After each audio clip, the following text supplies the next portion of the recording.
Okie dokie, I believe we are all the way live. Hello and welcome to my graveyard. I'm your host of the evening, the Cemetery Man from Salem, Mass. Always taking names and kicking candy ass, live and in living color, here with you only on the graveyard. And tonight we are live and in living color with not one but two wonderful special guests. We have Rage and Chaos. Welcome, my friends, to Grande's graveyard. What's up? How's it going, man? It's going great. Just wanted to say thank you guys so much for being available for the show tonight. This is a very first time ever where, of course, Ed, good buddy Ed, he won the contest on Grande's Graveyard where we gave away the, 1,000, subscriber giveaway. We did 3 giveaways and Ed won. So Ed said, hey, as my winning, I want to have you have Rage, a.k.a. John, Breaking Kayfabe, a.k.a. John, on the show, and you interview him and hear his whole story. So I came up with some questions. I've never done an interview before, so forgive me, chat, forgive me, world, if I'm not the greatest interviewer, but I'm sure we have a great interviewee. And with him, of course, is Chaos, his Breaking Kayfabe daughter. Woo! Chaos in the house. So yeah, tonight we're going to be interviewing you guys. We're going to hear your whole story. Of course, they're not just in the wrestling industry, but they're also hardcore horror lovers. John's rocking his Exorcist tee with the green. I'm rocking my NOTLD, Night of Living Dead green. So we're raging in the son of a bitch tonight. We got a bunch of people in the chat already. Miss C is here. Ciao, Grande and friends. Welcome, Miss C. Hope all is well with you. We got a first-time name here. I think one of your buddies, The Life of Sean. Ready for the rage. Hell yeah, baby. Mateo says, ciao, Grande, ciao, Rage. Happy Thursday, Graveyardians. Thank goodness baseball is back. Yes, happy opening day of baseball for all baseball fans. Ciao, Mateo. Rage is an absolute legend, says Life of Sean. So we got a legend on the graveyard tonight. This is pretty cool. So, hey, man, I'm just going to start off with the toughest of the toughest questions here. So I hope you're ready. Right, what inspired you, my friend? What inspired you to become a pro wrestler? And how did you get your start in the industry? All right. What inspired me? I've always been a fan of pro wrestling ever since I was a little kid. Watched wrestling with my dad, who was a big wrestling fan growing up. What got me into it was I would take my son, Dylan, to different wrestling shows when he was younger. He was about maybe, I want to say he was probably about 15, 16 years old. And we went to a show. It was actually SWA. And we were going into the event, and the one guy stopped us and asked me, are you a worker or are you a fan? And I looked at him like, what are you talking about? So my son starts laughing and says, Dad, he thinks you're a wrestler. You keep getting mistaken for being a wrestler. So I laughed, and he said, my son started talking to him, and he brought up different schools, and if, because my son had all these questions about it. So he's like, Dad, why don't we go join a school? I said, okay. So we joined FTW in Queens, and it was a father and son bonding thing that we were trying. At the time, he was getting ready to start college. He had a band and all the rest of the stuff. So he kind of got out of it. And of course, Dad wanted to stick with it because this was like a long, dream. Then I just needed that little push. So I stayed with it. And that's it. That's how it all started. My son was actually the one that pulled the reins for that one, or else I would have been. Yeah. That's incredible. I was probably about 41, 42 when I got into it. Yeah. Wow. The 41-year-old rookie of the year. Yeah. You're never too old. Hey, that is so inspiring. That is so...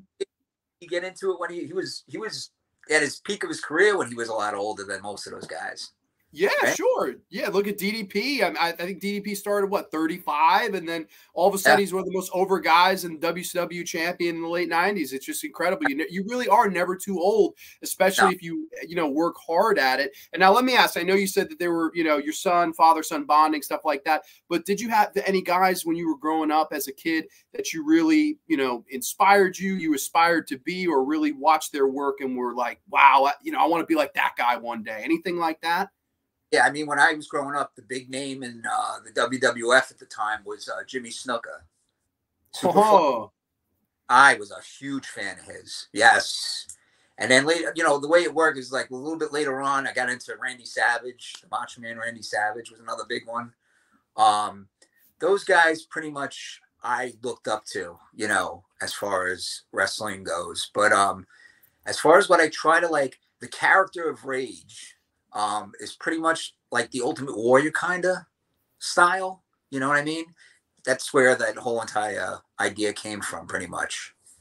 So, yeah, and you do the green face paint, the war paint, and yeah, like, yeah, I thought too, which was the greatest kicker of all this, because I didn't know this, and I was talking to you guys backstage, but for people that are watching live now on the show, I didn't know. I thought Chaos was a friend or somebody in the business that, oh, hey, we'll put Chaos and Rage together. You guys are actually father and daughter, and I was like, that is the coolest thing ever. That is the True. yeah, I was so mind blown. I was like, that is brilliant. You know, how many valets have there been over the years? But I can't think of one father-daughter tandem. And Chaos, tell me, how did you get involved in the whole thing? Like, was it another bonding situation where we're trying to get close to dear old dad? How did that come to be? Well, okay, so most shows before then I was already going to, and I was always like, oh my God, I love this. This is so much fun. And then like I went from like selling merch to then being like, I want to be involved in this. And then my dad said straight up, you got to go to class first. You got to pay your dues. So I went to class and I did that. And I just fell in love with it. And then, you know, I thought that I was going to end up being, you know, a wrestler as well. But unfortunately, after heart surgery, I got told that I couldn't do that. So I'm just a valet, but I love being a valet because I get to be more, like, involved with the audience. I can be involved in both aspects of it, and it's a lot of fun. I mean, she basically orchestrates the match. Yeah. If you think about it, she's the one that gets out up. She, you know, she's the one that gets them excited. You know, because we're in the ring, we're trying to do what we got to do, and sometimes we get overwhelmed with what we're doing in the ring. Yeah. So she's out there amplifying what we're doing to the audience, bringing the audience in, and that's the big thing about independent wrestling is that the audience is just as much as a participant as we are. You know, and that's what makes these people want to keep coming to the shows. Yeah. Absolutely. And I was there. I actually saw just a couple of weeks ago, and I was amazed that Chaos just really, you're right, she amplified the match. It just brought such a nice energy to it because, again, you guys were working with a tag team, Southern Hospitality. It was their first match in this business. And, you know, they got to be nervous. They're green. I'm sure, you know, then they put in with veterans like you guys. And, you know, again, you added an energy to the match that otherwise without, you know, who knows what would have happened. I think that was a really big key to it. And that's the fun of tag team wrestling. And going back to what Chaos said, I agree. It's just the atmosphere of pro wrestling is just unlike anything else. It's so emotional. You can really control people's emotions. You bring them up, you bring them down, you make them cheer, you make them boo, you do all these wonderful things that I just love. I always loved the atmosphere of it. And that is so cool that you guys get to, you know, participate and do that, you know, bonding time as father and daughter, and, you know, just absolutely have kick-ass matches and control the crowd. I mean, it's really something else. It's really cool. I'm kind of envious. That's cool. I want to hit up my dad. Is it too late? It's a 60-year-old. Yeah. I'll be his valet. I don't know if it'll be as good as Chaos, but I give it a shot. We got a couple more people in the house trying to say hi. So let's, we got Ghostface Brett in the house. What's up? What's up, Ghostface Brett? We got Eric Nelson, possibly one of your friends. He says, well, hello, champ. And he says, two of my favorite people. Oh, okay. Mateo has a question for all three of us, but you guys, by all means, go first. Question for all three: Mount Rushmore of the best wrestlers of all time. What do you guys got? Who's your top four? Top four. Well, you know, I mentioned it earlier. I have Jimmy Superfly Snuka, Macho Man Randy Savage, Ultimate Warrior, Hulk Hogan, and that's it. That's it. That's a fantastic top four. Those guys controlled the 80s into the 90s. That's fantastic. How about you, Cass? Give me your top four. So I don't know if I want to go by like all in the same era or if I want to go by like, you know, which one's kind of revolutionized, but I think I'll go by era. I watched a lot in like the Attitude Era and things like that. So honestly, I think the ones that ruled it were Mankind was definitely one of them. Undertaker, for sure. I think the Hardy Boys, and I also think The Rock. The Rock did a lot. Fantastic choices. All those guys drew a lot of money and again controlled a lot of emotions over the years. So that's definitely. I give mine quick. I would say gotta say Hogan. I think you gotta say Austin. Then I'd go Rock and then probably Cena. Those four guys just drew so much money and I don't know, definitely kept the WWE on top for years and years. So definitely, but all great choices there. We had Anthony Chobot saying hi. How you guys doing? By the way, 1995 up in the memoirs. Anthony checks in, says hi. Any chance you would do a story like Rey and Dominic Mysterio with either of your children? This is a question for you, Rage. Would you do? I don't know. Are you familiar with the storyline? No, not too familiar. So please. So, okay. So Rey Mysterio's son, Dominic, debuted a couple years ago, and they were like father-son baby faces, and they, were tag team. Then the son turned on the father and basically a way to get the – do you like that? So we did that. Chaos had just recently started, and the promoter of the federation came up to me and says, listen, I got an idea.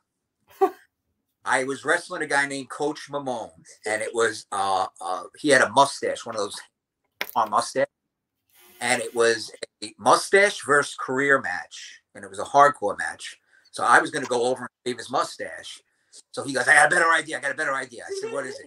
He goes, first of all, you're not going over. I said, all right, yeah, that's fine. He goes, but the catch is going to be your daughter is going to fall massively in love with Coach Mamone's mustache and refuse to have you do it.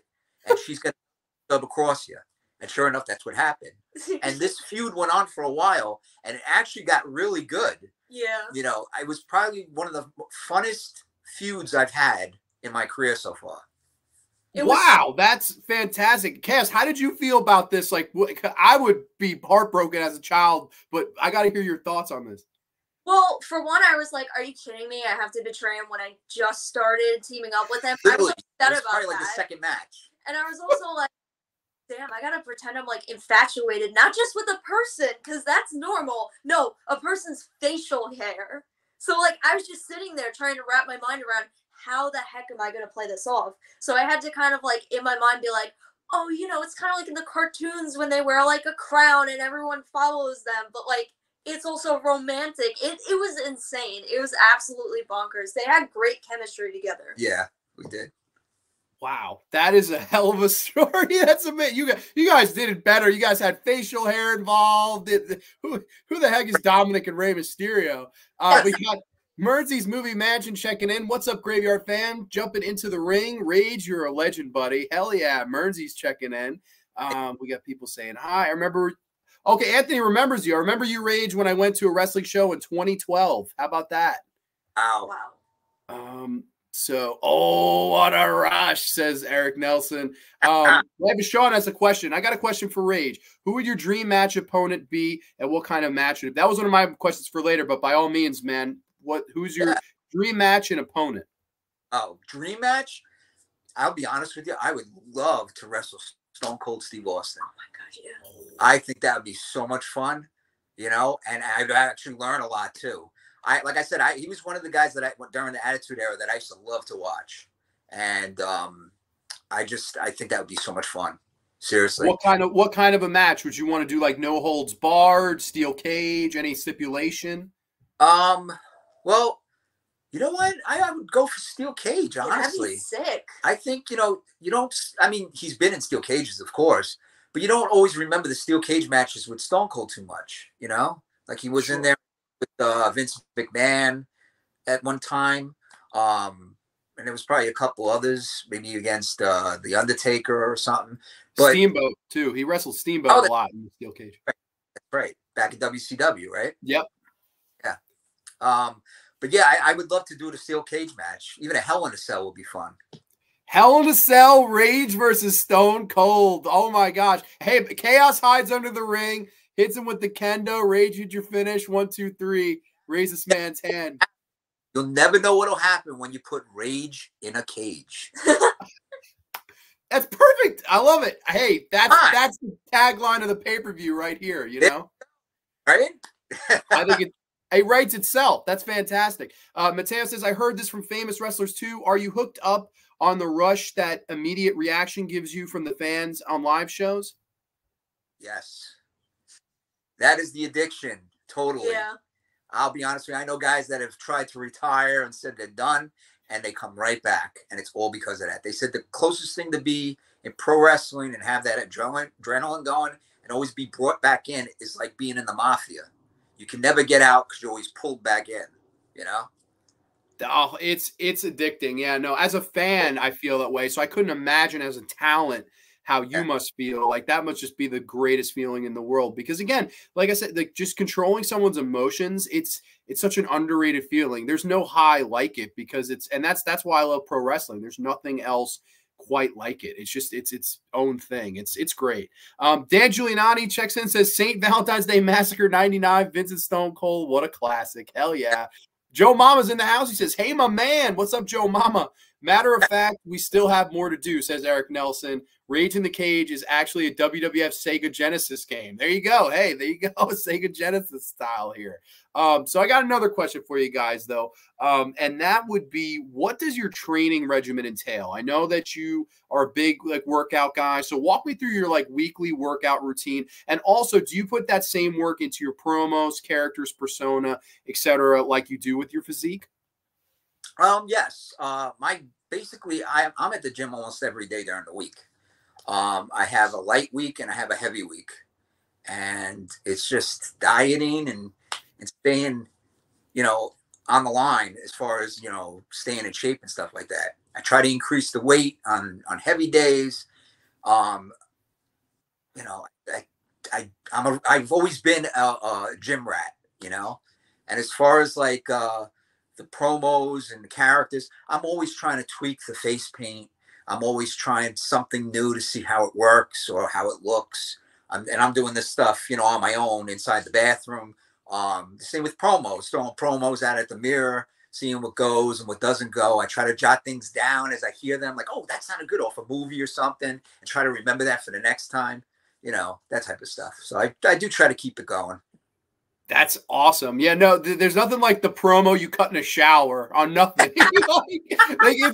It feels, it's like you son of it's just like some people, normal people sing in the shower. Wrestlers, we cut promos in the shower or in the car to the. Oh, use this, Let me tell you something, conditioner. Like, like it's the best. It is absolutely. I've been there.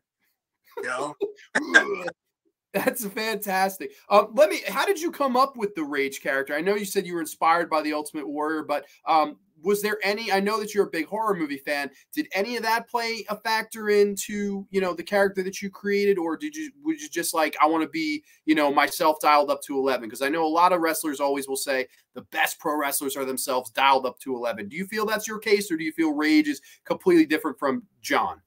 Well, it's definitely different from John. I think I'm a lot calmer than Rage is, but but yeah, I would say it's definitely turned up quite a bit. Originally, as far as the concept of it was, I don't know where I exactly came up with the name. I just liked the word Rage and thought that would be cool. So at first I was going to be called Johnny Rage or something like that. And I noticed everybody did that. So there hasn't been like a regular Rage. There has been, but not many. So I said, let me just take the name Rage and just use that. I'll just be Rage. And the face paint, the story behind that is, one of my first matches I had was for FTW, and it was a battle royal. Everybody was being thrown in there, all the new guys, all the green guys, including me, who was green at the time. And, everyone had their little trunks on. Some people had sneakers on. Some people had cut-off jeans on, and everybody looked the same. And I was like, the only thing that's going to stand out in this thing is if I either put on a mask or paint my face. So I don't know if you listen to heavy metal music or Sure. have. Well, there was the guy back in the 80s called King Diamond, Okay. Merciful Fate he was in, and he had this cool looking face paint. And I said, let me use some of that. So I put black and white on my face and did it up like him. And I went out there, and that was history. Ever since then, I've kept the face paint. I remember the promoter looked at me and says, you don't need the face paint. Don't wear the face paint. That's stupid. Everyone's going to do the face paint. And I haven't changed it since. So I guess I had the right idea, right? Sure. It stuck with you. That's so great. It became a part of it, that one night just to stand out. And I think that's smart that you wanted to look different because, like, I always remember hearing stories of people once Randy Orton got over in the WWE that all of a sudden, all you saw was black boots, black trunks, the short hair, smarmy look. Like everyone tries to emulate who gets over because they think if I look like someone who gets over, I'll get over. No, the whole beauty of it is look at a guy like Warrior that was one of your influences. There was nothing like him at that time. He just brought a certain energy and aroma to the arenas. And then the next thing you know, he's wrestling Hulk Hogan at a WrestleMania and going over clean. Yeah. You know, that's all because he was different. And I know that people will knock him for certain things, but hey, he got over, and that's what matters in the business. That's really the number one most important thing, being different, getting over, and drawing money. And you know, Warrior's a guy that did that. And like, I think, you know, you don't want them to walk away and go, oh yeah, I remember this match. I remember, but I don't remember who was in it. Who's, you know what I mean? And that happens a lot, especially in the indie shows. You have tons of matches. Sometimes some promotions put on like 15 matches, which is too much. But by the time you get out of there, you only remember maybe the main event and possibly one or two of the other matches because something happened in it. But you don't remember. So that was another reason why I got a hold of gimmicks. And I was selling merchandise. And I was one of the first guys to like take that merchandise thing and make it a huge thing. And I'm actually pretty well known on the East Coast, at least up here in the New York area, for my merchandise that I sell. Because I went from T-shirts to action figures to you name it, I had it on my table. Baby dolls? Yeah, and the reason why I did that was because when you're no, really, I have the Rage baby doll too. They're great. And you know, when you go to like a circus or something like that, for instance, or a show with a family, a child, they pick up something and they remember that. They may hold on to that forever, but always remember like, oh, I remember this. We went to that wrestling show and this was Rage. Or, you know what I mean? And that's something that, you know, the kid can walk out of there with. I believe that that's a good way to promote yourself and keep your name going, you know?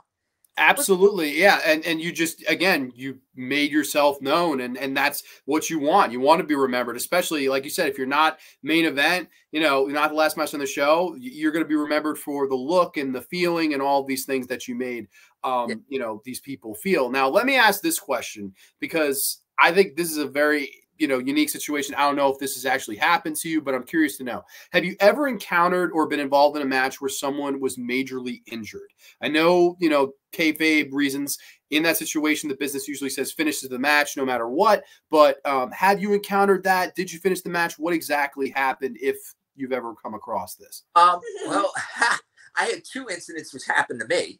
Both of them, I couldn't finish the match. The first time was my first injury, which put me off for what, about 3, maybe 4 months? Yeah. About. I dislocated my ankle. Climbing out of the ring, it was an outdoor match, and the ring skirt was flipping in the wind. And I was wrestling this guy named Gary Reno, who's a great wrestler. And I threw him out of the ring, and I was supposed to go out after him. But when I went out after him, and I jumped down off the ring, I hit the ring apron, which caught my leg and picked up my leg this way. When I came down, 215 pounds on one leg on my ankle and popped the whole thing in my boot. So my foot was like this. And you were cracking dad jokes. I fell on the floor. I couldn't get back up. So they had to stop everything, intermission time, and get me out of there by an ambulance. That was the first time. The second time I was in a tag team match, and my knee gave out and like swiveled the wrong way, and I went down. And instead of, it was my fault, instead of actually grinning and bearing it and tagging my partner, which I should have done, I was still a little green. And I started, because the only thing I kept thinking was, I'm going to be out for another 6 months maybe because of the stupid knee. And I'm like, I don't want to do that. So I was more pissed off than anything. And I guess the rage showed. And I just, you know, I got really angry. So they had to stop the match. They basically, it was a disaster. And I learned my lesson after that one. But other than that, there have been matches where some of the other people in the match have gotten injured. And yes, it has continued. And I'll be honest with you, as a pro wrestler, from learning from my mistakes back then, you should continue. And I hate to say that, and people are probably scratching their head like, you should continue. Yeah, I mean, like, if you're things able to. Exactly. Yeah. And we were talking about earlier, you know, the adrenaline and making you still go into the ring. I go into the ring with a bad knee. I have, you know, a bad neck. I have a bad elbow. I'll still climb into the ring and do everything I'm supposed to do, only because of that adrenaline. Yeah. So that makes that's a big difference in someone getting up and getting ready for work that, you know, maybe is going to wash dishes at a restaurant and stuff, something like that, where that adrenaline isn't going to get, you know, you're not going to get that craziness. You know, it's something that you just love to do and you have to do, you know? My thing is just like, again, making those people happy, come home smiling and remembering. And if it means me going in there with my foot like this and trying to finish that match or changing it up to finish that match, that's what I got to do. Passion's everything. That's very admirable. And I know, you know, it's not like you're making millions and millions and you're on, you know, you have some guy, Mark, driving around in a bus the whole way, you know, like how some of these guys that are really, really crazy over and successful in like the higher ups in AEW, WWE, whatever. It sounds like, you know, you're just doing it for the passion and for the love of it, you know, for the love of what you do. And now let me ask, because since you brought up injuries and stuff like that and all these things, you know, hurt neck, back, whatever. I know that some people sometimes are fairly ignorant when it comes to pro wrestling, and they go, "Oh, you know," you'll have some ignorant guy. You know, what they do is fake. I can't imagine how much that it irks me as a fan when I hear that. I couldn't imagine how you guys would hear something like that. You who had just told me about 2 legitimate bad injuries that put you out for what combined almost a year combined of your career, but just those 2 injuries. You know, how do you encounter something like that? Do you get upset? Do you get mad? Does the rage come out? Like, where do you stand on that? I call it a contact sport because if it weren't, you know, real enough, I'd be able to go out there and do it, but I can't. So, you know, to me personally, like, it's real enough, you know? It's basically like theatrical gymnastics and a whole body workout as well as, like, punching each other the whole time. It ain't ballet. It definitely ain't ballet. It's I can't believe. Go ahead. Yeah, sorry. The ring itself is not what everyone assumes it is. If that was the case, we just go in there and wrestle. But instead, when you go through training, you have to learn how to fall. And people don't seem to realize, like, oh, yeah, what do? You just fall. What's that? Trying to just fall. You know what I mean? It's not easy to do. And it takes a while before your body gets used to it, too. I remember coming home after training and, you know, you're coming home and literally getting whiplash every time you're going into training, you know? After a while, your body gets used to it. Now it's like riding a bike. I just know when to, you know, how to fall and where to fall and that type of thing. But and when people do say it's fake, it does get me a little angry, but it also depends on who's saying it. You know what I mean? I always say, listen, if you think it's that fake, then you should try it out. You know, I'm not going to get the guy in like some front face headlock, you know, like Hulk Hogan did on that show. Or Dave Schultz. You think it's fake? Yeah, another great one. About that too. Can I tell you that? Sure. I used to work for a company, and the guy that owned the company, his brother-in-law was what's his name? The guy that got slapped by Stossel, John Stossel. Yes.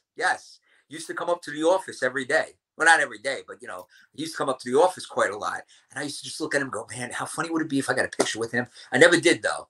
He wasn't the type to, like, he wasn't really that nice of a guy, but it was just so funny that happened. And I started wrestling, and I remember the boss's son coming up to me and going, he was an older guy, too. He came up to me and says, you wrestle, right? And I said, yeah. He goes, you know, my uncle, he was involved with wrestling, right? And I said, yeah, I know. I know. I saw it on TV. Imagine if you just would have, like, whipped out a camera and been like, round 2, and just slapped him in the face. Round 2, fight.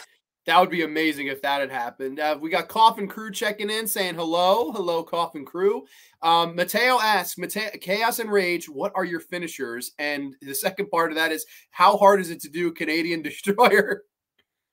I've never done a Canadian Destroyer. I could tell you from the first look of it, it's a devastating looking move. But honestly, it takes 2 people to work together for that to happen. You know, there's a few moves in wrestling that really you need 2 guys that know what they're doing to work together, and they can get it done without getting hurt. And that's one of them. That's a really cool move. My finisher is basically a TKO. If you remember back in the 90s, there was a wrestler named Mark Merrow. They used to pick the guy up on his shoulders and swing him out into like a neck breaker. That's my move. I call it, what do I call it? Anger management. There you go. There you Anger. go. But yeah, that's I renamed it and call it that, and that's been my finisher since I've started. I love it. Anger management. A little Mark Marrow tribute there. That's very cool. Miss Carter asks, do you ever feel like body slamming a heckler? Honestly, I enjoy the hecklers. There's something wrong with me because I'll be told the dumbest thing and I'll be like, oh my God, that was so funny. I'm so glad I heard that. Like, I remember I had like a bunch of different hair colors in my head, and I was playing heel because I was walking somebody out and I had to act like a spoiled brat. And some guy shouted, "Nice hair, Rainbow Bright," and I was like, "Oh, that's amazing." Yeah, I went when we went to the show. I couldn't believe what some of the hecklers were saying. Like there was, well, actually, one of the wrestlers came out and he was cutting a promo, and this guy in the back was, screw you, and the wrestler he goes, what? I can't hear you over your diabetes. I was like, oh my God. I was like, Jesus, the gloves are off. Like you say it to a heckler, the heckler, I don't know. And most of the guys love that stuff because that's what we want. We want the crowd to get involved. That guy's gonna come back every time probably now, just for the fact that he was able to get involved that much into that show. And that wrestler, you go to a WWE show, you're not gonna get that. At AEW, probably not gonna get that. There's a million people in it. This one guy stood out, yelled something, and he was able to get contact with that wrestler and get involved.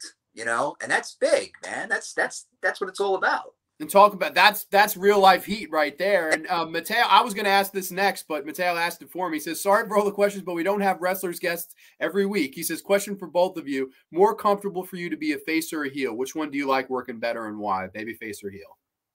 I've had more experience as a face, but I also think it's more fun to be a heel because I've never done it. You've done a heel? Well, I mean, before the time that okay. I did it. But when I did it, it was super freaking fun. Yeah. Like, it has its own perks. Being a face is a lot, like, I don't want to say safer because I've known it for longer, but it is very much more like, okay, once people like you, it's easy, not easy, but it's more like second nature because of how long I've been doing it to keep people liking you.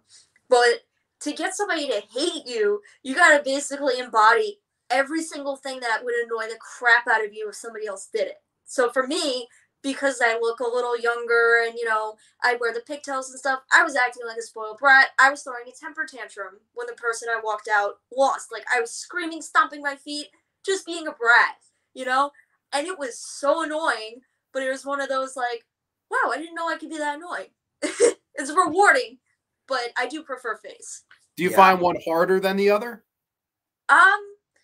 It's a different challenge to do heel, for sure. Well, heel, the way I always looked at it was a good heel can get the crowd to hate them so much that if the janitor was to come from that curtain, all 60 pounds of them, they're going to cheer him so loud, and he's going to be a phenomenal, everyone's going to go nuts.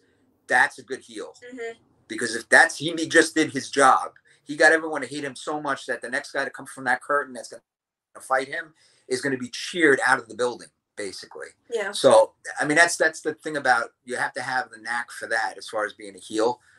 Being a face is probably, I love being a face. I love the cheers. I love the adrenaline. I love coming out and just hearing, it's almost deafening sometimes. And you can almost feel like the whole place shake, as they're screaming your name and stuff. It's just, I'm getting adrenaline rush now. Just thinking about it. And it's true. I mean, the amount of people I saw come up to you before the show, after the show, I was like, wow, he's number one. I could see you were really well liked. And you fed off that. And that was what that match was. I was like, this is so cool to see, you're literally living the dream. And like you said, the 41-year-old rookie of the year. And then bam, all these years later, now you're a vet and breaking new kids into the business. Or maybe I shouldn't say kid. They're probably older than me, kids. But people that are, just entering the business. I thought that was so cool. I saw so many people be like, "Yo, man, great match" and stuff. And then I noticed the horror tattoos immediately. I was like, "Oh my God." I was like, this is great people right here. But yeah, no, that is really cool. Now here's another tough one here because I don't know what we're going to get here. Do you have a favorite opponent and a favorite match in your career? Like, it doesn't necessarily have to be, you know, you maybe have a favorite opponent you've worked a ton, but the favorite match was with an outlier. Like, who would that be in both cases? Wow. I mean, there's different reasons for why I would consider a match to be memorable. Um, you know, there's one that runs in my. Can I give two? Is it okay? Sure. The first one was basically we spoke about when Chaos turned on me, which was a hardcore match against this guy named Coach Mamone, who's now retired. We just had a chemistry in that match, and the storytelling in that match was unbelievable. People still talk about that feud. It was just so much fun. That, and then the other match that, believe it or not, it wasn't the greatest match I ever had, but the reason why it was so memorable is because it was that first experience I had. I wrestled Just Incredible. He wasn't in the greatest shape at the time. And it was his last match in New York at the time. I think he was going to retire. Of course, he didn't. You know, he came out of retirement, but it was going to be his last match for this federation called FTW. And the way it was said was he's, of course, going to go over. I said, yeah, of course. You know, he's a legend, and this is going to be his last match. Come on. So we're in the back talking about it, and Justin looks at me and goes, what's your finisher? And I told him. And then I'm like, oh, so he goes, okay. And I said, all right, so what do you want to do? So he goes, all right, well, you know, we'll go out there, we'll listen to the crowd, and whatever they want, we'll do. And then you hit me with your finisher. I said, wait a minute, you're going over. I said, what are you telling? He goes, no. He says, why am I going to go over, dude? He goes, you go over. You're still going to be here. I'm leaving. And can I tell you, that was the first experience I ever got of that thing where the person hands down the reins to you kind of thing. And I felt it when he said that to me. I actually had to get up and say, okay, excuse me 1 second, sir. And I walked over to the promoter and says, he wants me to go over. So the promoter looked at me and said, I guess you're going over then. This is awesome. You know, so that was a big thing for me. And I could tell that was also like a notch in my belt at the time when it happened, because everyone did not expect that to happen, that I was going to pin Just Incredible that night. And it was like, it was really good. That's amazing. That is so freaking cool, man. So, okay. So working Just Incredible, that was, and that was the one and only time you guys ever worked, or did you work numerous times? Only time. I was supposed to wrestle him again, believe it or not. I think it was last year. Yeah. But he wasn't able to make it, and we were gonna do the tango again. It would have been a lot of fun knowing, you know, the history. But I did run into him a couple times after that at like different events, and he remembers doing it. And you know, we like to reminisce about that show too, because there's a lot of funny things that happened in that show.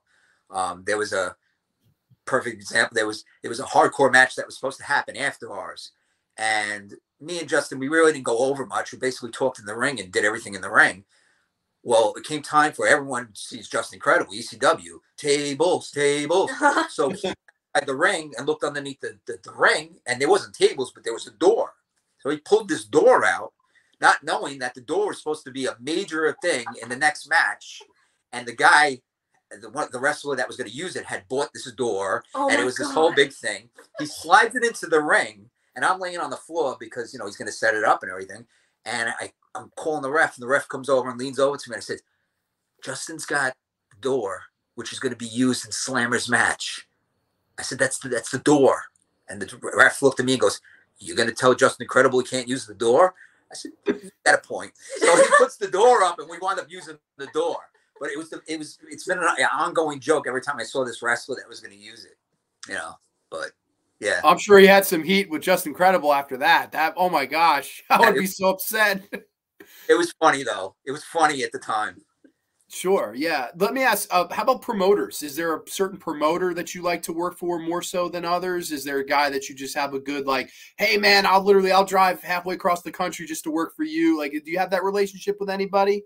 I'll be honest with you. There's you know, you got your dirty promoters, you know, but I'll be honest with you. I've been lucky, but the one promoter, I think he's listening now. I think he's still on there. Eric Nelson, who runs Stranglehold Championship Wrestling in Georgia. I have to admit, he's like family. There's him. There's Robert Saint out here in New York area, who was running NEW for a while. Again, terrific guy. There's Brian Idol from FTW. which is now down in Florida. Again, always took care of me. Great guy. But then, like I said, there's other promoters out there that what am I even saying? I mean, SWA, Jerry, I love that guy. Exactly. Awesome guy. Like I said, there's a lot of great promoters, and I've just been very lucky that I've gotten involved with federations that are run by people that love it, and they love the people that they're working with. You know what I mean? And we're able to give ideas, and we're learning from each other in those type of federations. And it doesn't seem like they're out there just for the money, or like I'm saying, like that type of stuff, which I've seen a lot happen to other people, where I'm like, wow, why'd you even bother wrestling for that fed, And I just, like I said, very lucky that way. No, you're definitely blessed. Especially since it's been a majority, like it's been a ton of different, you'd assume that there'd be, some bad apples in the bunch, but it doesn't sound like that. It sounds like you. Oh, no, I mean, I keep thinking about it. I'm like thinking like, I don't think I can name any really bad ones, right? Because I mean, it's all different personalities, of course. So they're all different people with different situations, but they're all genuinely like great promoters. Yeah, no doubt. And you have to be passionate about it. You have to really like put a big part of yourself into it. It's a similar way of being a talent.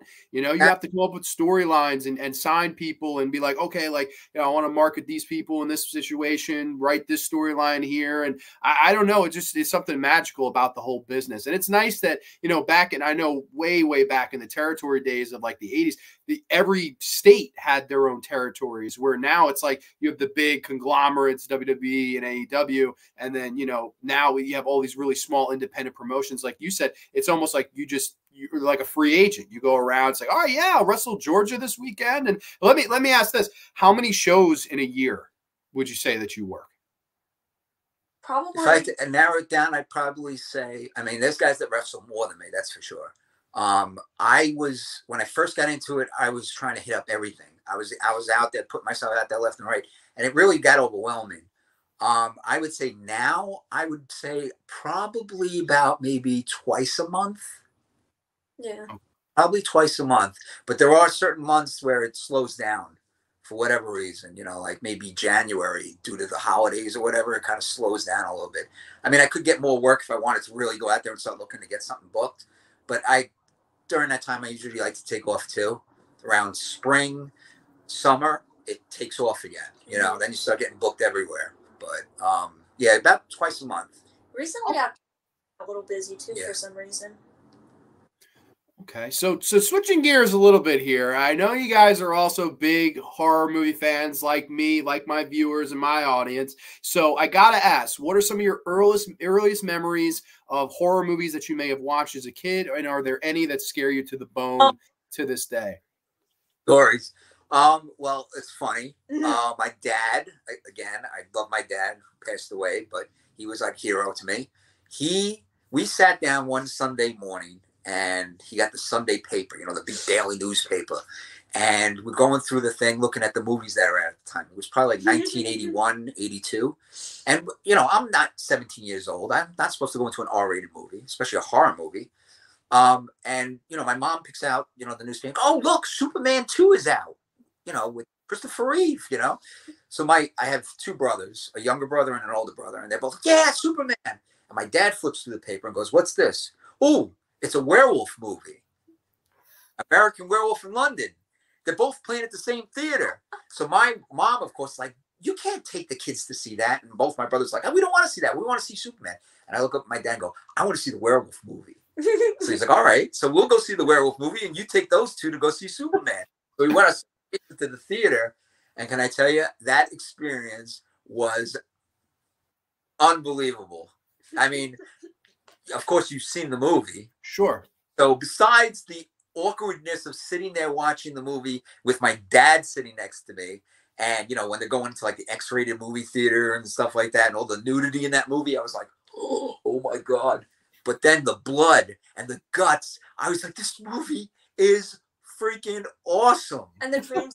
Oh my goodness. And scared. Oh my God. I was jumping out of my seat left and right. But when I came out of that theater, I said, I am a true fan from now on. And that was it. After that, I would go down to Captain Video and rent the movies out. And I went nuts with it. But That's yeah. incredible. My fans, I know just last week we did the March Madness, horror movie March Madness, and that was American Werewolf in London was one of the most voted on movies. And it's fantastic because I think it's interesting that was John Landis, who of course was coming off Animal House at the time, and he really integrated the humor in there.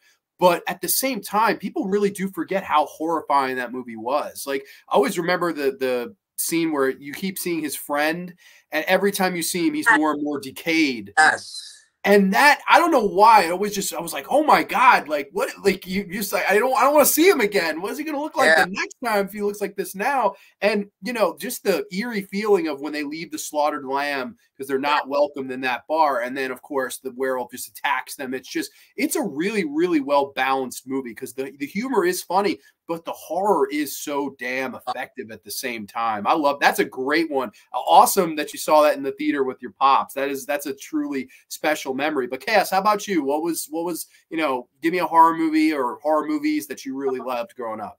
I mean, there's like basically a list because he was already like renting a bunch of DVDs. He was already like a giant horror fan. So I was basically being raised off this stuff as a kid. But I remember one of my most distinct memories was when I was in 3rd grade in Catholic school. I watched like at that time, it was my favorite horror movie ever, and I absolutely loved it. It is an independent horror film, B-rated kind of film called Satan's Little Helper. Oh, yes. It is such a great movie, but basically the teacher goes, hey, did everybody have a good weekend? We're like, yeah. And, you know, she's like, did anybody see any movies? Raise your hand and tell me what movie. And I raised my hand and said, Satan's Little Helper. And she goes, you mean Santa? I go, no, Satan. Ed. Oh, my God. That is a movie too where kids, that's a wild one because for people that don't know, and I'm sure my audience might know, but you know, some of the pro wrestling fans are here for that. Satan's Little Helper, basically about a little child who befriends this man in a mask on Halloween, and they just go on a killing spree, and the kid thinks it's all a game. He's like, yeah, you know, like, and he doesn't understand that these people are actually being murdered in front of him until the end where it's his own family that's, you know, playing the victims. That is hysterical. I can't believe you said that to your teacher. That's amazing. Wow. Oh my gosh. So that's okay. That's definitely a curveball one because that's not one I hear mentioned all that much, but it's garnered a big cult following. That's like considered a big Halloween cult classic now. A lot of people watch that on Halloween night. So that's a really cool pick there. We do have a couple of people that checked in since. We had Slasher Fred saying hi. We got Cinephile Sandy saying good evening, everyone. We had Texas in the house, Texas THC. Slasher Fred says Superman 2 was originally supposed to be directed by Donner. I know there was a lot of things there. That's a great movie too. One of the most known facts about American Werewolf in London is that the song has the word moon, of course, and the Creedence Clearwater Revival music is just absolutely fantastic. And I was going to ask the question if horror had inspired your character, but I kind of touched on that before. Now, let me ask this question. It seems like, of course, there's a lot of people that love both horror and wrestling. They go together to me. They've always kind of gone together to me like peanut butter and jelly, I always say. Is there a reason for that? I can't ever really seem to wrap my brain around it, but maybe one of you guys or both of you could. I personally think so. So I think one of the things is for sure that a lot of slasher films had like choreography and fight scenes that was very wrestler-esque. Yes, I agree. And also the metal influence in both of them, as well as violence and blood and things like that from like the Attitude Era and like the early 2000s and stuff like that. It kind of mended them together as their own thing. And also there is like that saying that like, oh, when you're, you know, like the cuddle effect, you know, when you're watching a horror movie, you get closer. It's kind of like when you watch something violent and screwed up, you tend to grow closer to the people there. It's like, I don't want to say trauma bonding, but like in a good way. Like, you know, horror fans and wrestling fans, they're kind of bonding by seeing some screwed up stuff, but in a good way.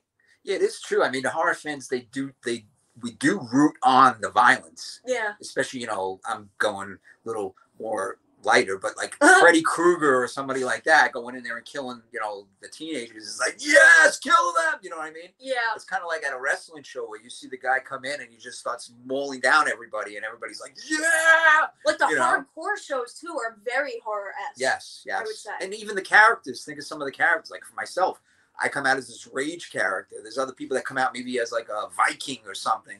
You know, it's all these different characters. Oh, the Fiend back in WWE. You know, yeah. I mean, those. The Undertaker, probably the biggest character the wrestling world has ever had, was the Undertaker. So yeah, it's definitely. I think they just go together so well. And even going back to what Chaos said about the bonding here, you bonded over, you know, being valet and wrestler, father and daughter, and here you also over the DVD collection that you had. You know, watching something like Satan's Little Helper as trauma bonding, as you said, that's special. And then even going back to, I guess in a way, you know, Rage and his dad with trauma bonding in the American Werewolf in London. So it seems like it's a generational, inadvertently maybe, but it kind of worked out that way organically, and that's the best way for things to work, in my opinion. And I know, Rage, you've dabbled in some acting a bit in some independent films, which I did know you told me unfortunately haven't been released. But do you have any fun on-set stories on working on either film? And how did you get into acting? Is that something that you were ever interested in, something that you wanted to try and then, you know, went for it? How did that come to be? Well, yes. I've, of course, you know, it's something I always wanted to try. I still want to try to get something out there. Would be nice. I actually, I'm trying to think of how I met him, but it was a guy named David Paul who's an actor, and he was also a writer, and we hit it off, and he was the one that actually got me a role in, it was a horror film, and we did what was called the sizzle reel, and it was basically, you know, you do a small little thing. It's almost like a, not even, it's like the best of little scenes, and they throw them together and they send it out to like see if anybody wants to put money into it. And it was going for a while. It was getting like a pretty big following and people were really getting interested. And then again, like I said, I don't know if you know anything about acting and all movie stuff. If you don't have big backers off the bat and you don't have a big name, it kind of gets put on a shelf until, you know, it's all that money. So that got put on a shelf, unfortunately. But like I said, yeah, I would love to do something, at least to get out there and say like, look, you know, we can rent this and I'm in it. You know what I mean? That type of thing. It would be fun. I would love to do it. You know, that would be great. Yeah. I know that you said that Cynthia Rothrock was on set, but you didn't get a chance to work with her. That would have been so cool. Like, I'm a huge I know Merdsey is too, big Rothrock fans. Yeah. There was, what was the name of it? Oh, Robert Englund was supposed to be in one. Yeah, there was one where Robert Englund was supposed to be in one. Like they would have like a whole list of like different people that were supposed to be in these films. But again, what happened was they couldn't get the funds to do it, so it gets put up on a shelf until hopefully someone picks it up, and it becomes a waiting game. Yep. You know. Well, that happened with I know, you know, you're a big Captain Spaulding guy. House of a Thousand Corpses sat on the shelf for 3 years. The Universal, Rob Zombie shot it with Universal's money. They saw the movie, hated the movie, and said no. And then Lionsgate came along 3 years later and said, "We'll put it out. This is amazing." Put it out, and you have like the midnight horror movie of our generation, at least my generation. It's that movie. It's just that's like the midnight horror movie. Scripts are out there, and then some of the filming is done, but it's just the problem is, it's just like I said, the funds, they don't come as you would wish they would come. You know. Yeah, it's tough. I've made a short film on my own, and I funded the entire thing myself, and it's not easy. Like it was a real challenge. And, you know, like you're talking about an actual production, you know, that, you know, you need backers and things like that. And it doesn't, unfortunately, money doesn't grow on trees. So hopefully, you know, one day they will see the light of day. That would be so cool to be like, yeah, I've been in a Cynthia Rothrock movie, you know, like Vinegar Syndrome is going to come out with a 4K type of thing. That would be really cool. Let me ask, is there any actors that you liked, and even, you know, you can mention in the horror world, any actors or actresses that you really liked or gravitated towards that kind of inspired you to try your hand in acting? Well, definitely would be Sid Haig would be one of them. Oh yeah, hell yeah. There he is, Captain, my Captain. Balding. Balding. Yeah, I mean, I always thought he was great. I was a big, even though it's not really horror, but I was a big Sylvester Stallone fan back in the day, during the Rocky films. I'm trying to think of who else as far as horror goes. Vincent Price fan at all? Oh yeah, there you go. I wasn't even thinking of that. Boris Karloff, the classics. I love those movies. I love the Lon Chaney Juniors and all that stuff. The Glenn Strange and all those guys. Those like really young. I remember getting into that stuff. Watching Abbott and Costello meets Frankenstein.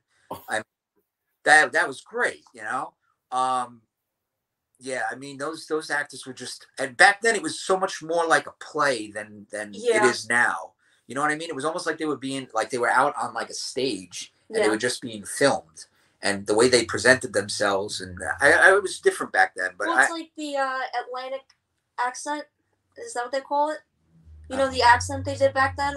Everybody did it because it was like the accent that like famous people did. It's like why when you watch like The Wizard of Oz, she's like, "Oh, Toto, go over there," or whatever. Like sound like that because of the accent that they did. It was like a totally different world. Could be.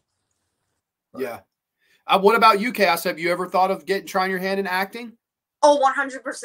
I've always said that I would love to be killed in a horror movie. I would literally like. I would almost die for it. Well, you know, in the movie I would die for it, but you know, I wouldn't in real life die. But I absolutely would love to like be able to be like covered in blood and just be like, yeah, I died right there. That'd be sick. We asked Rage if he had a dream match. Do you have a dream death scene in a particular horror movie? Like you go all out. You could say who, like, would it be Freddy? Would it be Jason? Would it be, you know, someone? Would it be Satan's little helper? Who would it be? And how would it? These are the hard hitters.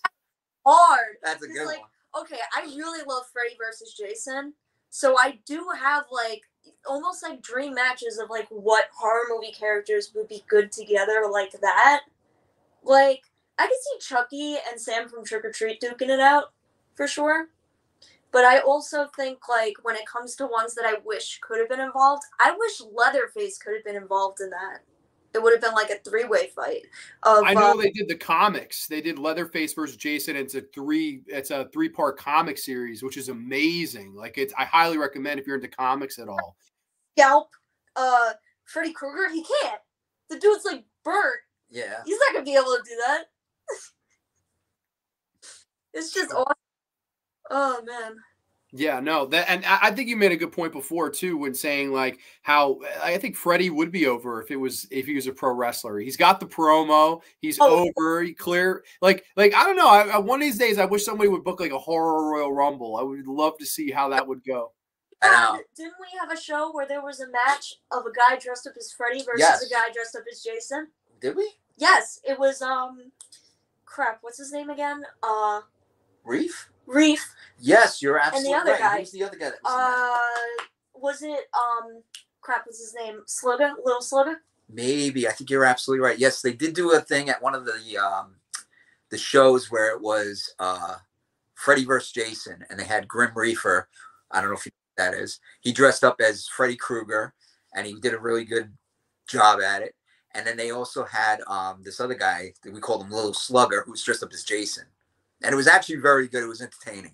But I like what you said. That would be such a cool concept of having like literally horror and wrestling join forces, and like these characters coming out that we know from the movies, and these wrestlers coming out that we know from watching them on TV, or you know, it would be incredible. I think that would be awesome. And what fun that would be to book as a promoter or a writer. Like how fun would be like, all right, our final 6 is Freddy, we got Dracula. You could just totally just fanboy the whole out with it and just have a fun time with like booking a monster brawl. I think that would be a lot of fun for a promoter, especially you have to have the imagination to create characters. Here are these ones that are already established and you can kind of just play with them like they're chess pieces almost, which would be really cool. We did have a couple people check into the graveyard. In the meantime, I just want to say hi to them. We had Mark hang out. Boy, what's going on, Mark? Mark's asking for the update on festivals for the short we did. No word yet, unfortunately, but I'll let you know if we hear anything. We got Russ in the house. Hey, Grande, Sean, Tex, Russ, Rage, and Chaos. Transatlantic accent, Mark says. He says, I was 5 when I saw Abbott and Costello meets Frankenstein and the Wolfman. I don't know if we still have the boxing ring at the Haunt anymore, but that would be a fire idea to put on. Yeah, Mark works at a haunted house in Patchogue. So, oh, wow. I go every October. It's so much fun. I think it's called Chambers of Hell. It's a lot of fun. Yes. Oh my God. It's a lot of fun. Highly recommend it. There's a Freddy and Leatherface in Japan. Oh, was there? Okay, I didn't see. Leatherface was in one of the shows that I was in last year. Really? Wow. Yeah. And nice guy, awesome. And his match was incredible. I mean, there was blood and everything. He's definitely a hardcore wrestler. Wears the mask, comes out with the chainsaw, swinging it around like Leatherface. It was great. And he was like keeping kayfabe the whole time. Like, it was hot as it was really hot. It was during the summer. It was an outdoor show. And it must have been like 90-something degrees. And he wouldn't take off the Leatherface mask the whole time. Wow. Oh, I never saw the guy's real face. That's dedication. He's wearing somebody else's face. No, damn it. I will not break kayfabe. That's amazing, dude. Yeah. Let's just hope he wasn't eating people. Like, let's hope he stopped the kayfabe there. Mateo asks, what is your opinion on the movie The Wrestler and the Iron Claw, if you have seen either? I haven't seen The Iron Claw. The Wrestler, fantastic. Mm-hmm. I think it was very much to the way it really is. If you want like a behind the scenes of some of the, not the greatest things that could happen, but that's pretty much the way it is, you know? It's like that show. What's that? Do you remember the show? Oh, I'm sorry? Heels. Heels, yeah. yes. That's another good example. Yeah, that was a pretty good show. A little bit more. A little more phony, but. Yeah, a little bit more, powdery, but The Wrestler was definitely as gritty as it can get. Definitely. That's cool. Yeah, I love both. Well, I liked The Wrestler a lot more than Iron Claw. The Iron Claw, it was certain situations where they wrote out one of the Von Erich brothers. I don't know. I had some smaller issues with that movie, but I thought The Wrestler was great. I mean, Mickey Rourke's performance and just the whole tale. I mean, it is a sad film. It's definitely not a upbeat movie, but it is cool to see the behind the scenes stuff and hearing it from an actual, independent pro wrestler, that some of that stuff, or at least a lot of that stuff, felt very organic and real to you. That means that they got it right. They got the authenticity of it down, which can easily be jumbled. I mean, there's plenty of wrestling movies where it's like, have they ever even watched wrestling? Like, have they seen a match? Like, what the heck? They just decide, we're just going to go for it. But that movie was raw, gritty, and it felt real. Let's see. Sasha Fred says one of the earliest movies that seemed to show gore was A Silent Short. And was it Corporal Kirchner? That's who it was in Japan. He's asking, Tex is asking if that was the name of the character that was. And I had met, or I think he's right. I think Corporal Kirchner did play Leatherface for a while. I think the actual character Leatherface in wrestling was played by several people. One that wrestled on the show with us, he's the more recent one, from what I understood. But he does live in Japan. He's an American that lives in Japan, and he's basically treated like a god over there. He has a house, he has a family, and everything else. And that's why he decided, I'm going to stay in Japan, because he's got it made over there, Hell yeah, big man in Japan. Gotta love him, man. Best wrestler film is that one episode of Kenny versus Spenny where the Iron Sheik beats the shit out of Spenny naked. Okay. Russ says, love The Wrestler because big Mickey Rourke film. Ironic. I have the DVD at home. Wow, that's cool. Very cool. Let me ask this question. I know we dabbled on a little bit of these things, but outside of wrestling and horror, are there any other hobbies or interests that you have and maybe perhaps would want to pursue? Oh, that's good. I mean, I'm a big collector of a lot of stuff. I used to be a huge collector, and I'm still into Star Wars. I love those movies. I also have a nice big collection of lunchboxes, the metal lunchboxes. Oh, cool. Yeah. I guess that's about it, You? For me personally, I'm very into art. I do traditional, digital, pretty much anything. Every October, I participate in Goretober, which is like a drawing challenge where you draw like a different type of image inspired by like a gory prompt leading up to Halloween. And then I also like singing. I also have like a lot of pets and care for animals, and I love working with animals. So I think all three of those I would love to pursue things in the future with. And I think somehow writing too. writing too. Wow. Okay. Yeah. You got plenty of aspirations. And I think that those are definitely attainable, goals and dreams. That's really cool. I hope that you do get to succeed in all of those someday. And let me ask Mr. Rage, is there a specific metal lunchbox that you would want to have in your collection that maybe you don't have already? The one that I probably would want that I don't have would be the Munsters. Ooh, that's a good one. Yeah, that one's a hard one to get. It's expensive. Oh man, see, now you got me curious. I feel like I'll be on eBay later being like, all right, what is I want to know the market. Yeah, they had the Beatles lunchbox, which was a lot of money too. So, Beatles box. Okay. Ones that I've always wanted, I have pretty much. But like I said, the Munsters is one of the ones that I would always want. Hey, maybe one day, my friend. Merzi says the force is strong with this one. Yes, absolutely. The force is strong with these two. But finally, moving forward, what aspirations and goals do you have in the wrestling business? And also on top of that, if offered, would you ever try to get into film again? If offered, yes, I would. Like I said, that would be something I always wanted to do, was to have something filmed and put together that I can actually have and say, look, I'm in this, and but as far as wrestling goes, I'll be honest with you, I'm 53 years old. I'm gonna come straight out. I'm 53 years old. I would, if I ever got signed to one of the big companies, it would be great. Do I see that in my near future? Probably not, because of my age. But my whole thing with that is I just want to make the crowds happy. I want the fans to come back. I want them to remember me. And if I can do that, then I've done what I wanted to do. That's beautiful. And let me ask, if let's say, in a perfect world, you get your retirement match, like they come to you, say, Rage, we're giving you the main event tonight. You're going 20. Chaos will be in your corner. You can work heel or baby, whatever you want to do. Your retirement match. Who are you working and why? Ooh, wow. I'm curious if it would be just incredible, because I know that you had the one where he put you over. That would be such an interesting full circle in my brain. But like, is there maybe would it be your own tag partner perhaps? I'm sure there's so many options. I'm sure it's tough.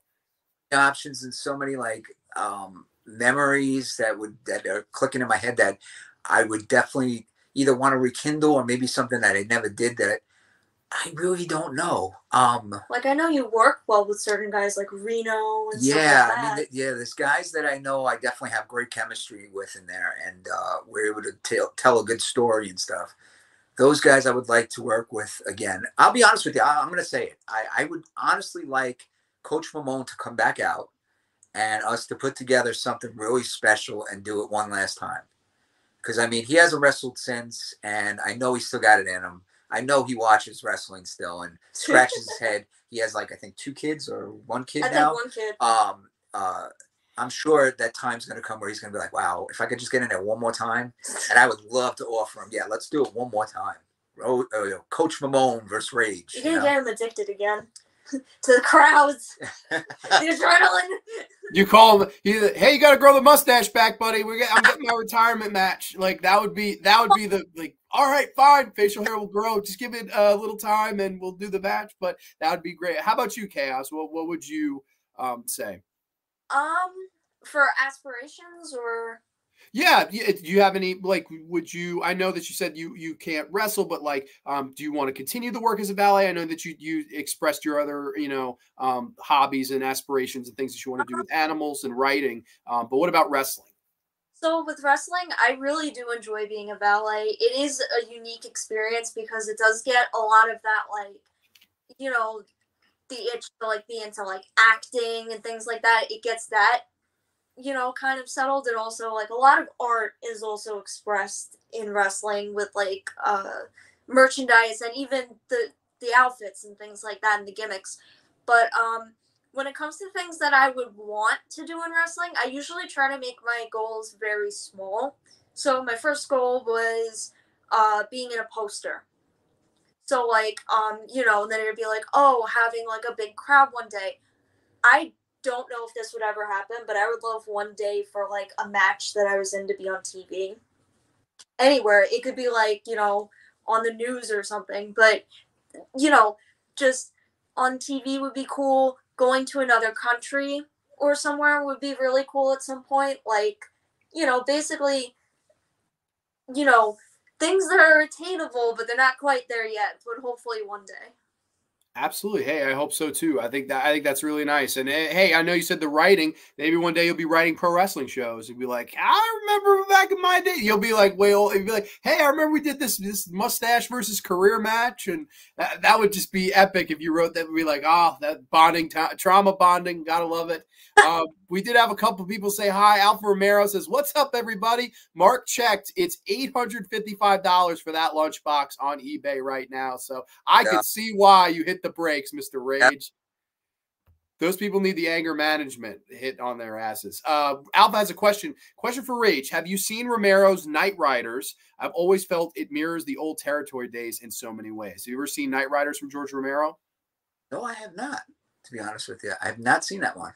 It's a good one. It's not horror. It's basically, it was the movie he made after Dawn of the Dead. And basically what happened was this producer, Salah Hassanin, said, hey, I'll give you a 3-picture deal as long as one of the movies is Day of the Dead, the sequel to Dawn. And he said, oh my God, I don't want to make a horror movie. I want to make, and it's this great movie. Ed Harris, it's like the first starring role for Ed Harris. And wow. Tom Savini plays the lead heel in it. And it's a beautiful movie. I highly recommend. It's long in the tooth. It's like 2.5 hours. But it's a really, really good watch, and I know what he means. It definitely does mirror wrestling in a little bit. But I think you guys would both really like it. It does have a great fight scene in a McDonald's as well, so it's all for that. Russ says we a diner fight or no? It's I don't want to give it away, but like it's crazy. It just happens out of nowhere. Like Ed Harris just attacks someone in this McDonald's, and it gets pretty violent, man, but it's a good watch. It's definitely a really, really fun movie. Russ says we had outlaw biker wrestler Johnny K9 was from Hamilton, Ontario, Canada, self-proclaimed Canada's greatest athlete, Iron Mike Sharp. Oh, wow. Okay. That's quite a mouthful there. Yeah, no, guys, this has been so much fun. I wanted to thank you both so much for coming on. If you had anything that you guys want to promote, any upcoming shows or anything like that, feel free. You could use the platform right now to tell people. And also, if you guys have merch, stuff like that. I know you said you had, figures and shirts and stuff like that. Is there anywhere, links or anything we could have these people buy some stuff? Well, first off, if you got Facebook, you can look me up. My name is John Rage Lesser, Lesser. Send out a friend request or whatever. Hit me up. I'll give you a list of the different merchandise I have. I have like several T-shirts, pictures, all that stuff. Like you said, I have action figures, all that stuff. What else? I'm on Instagram, which is Rage1917, and upcoming shows. Should we tell them? Yeah, why not? All right. So we got hold on. I got my little thing here. He's got a cheat sheet. I have my cheat sheet. We have Stranglehold Championship Wrestling, which is down in Georgia in June. SWA Wrestling, which is coming up April 19th. That's in Long Island at the NYWC building in Deer Park. And then I also have a show coming up May 18th, and it's Assault Championship Wrestling in New Jersey. Okay, so Georgia, Long Island, Jersey, you're all over the goddamn map. This is a lot of fun. I'm going to try my best to do the Deer Park show. I already told my friends. And if you're selling merch there, I would love a Rage shirt personally. I got to get my Rage on, and maybe an action figure because I love action figures. I'm a big NECA guy. So that would be cool. Yeah. But yeah, no, guys, thank you so much for making the time tonight. This was a lot of fun.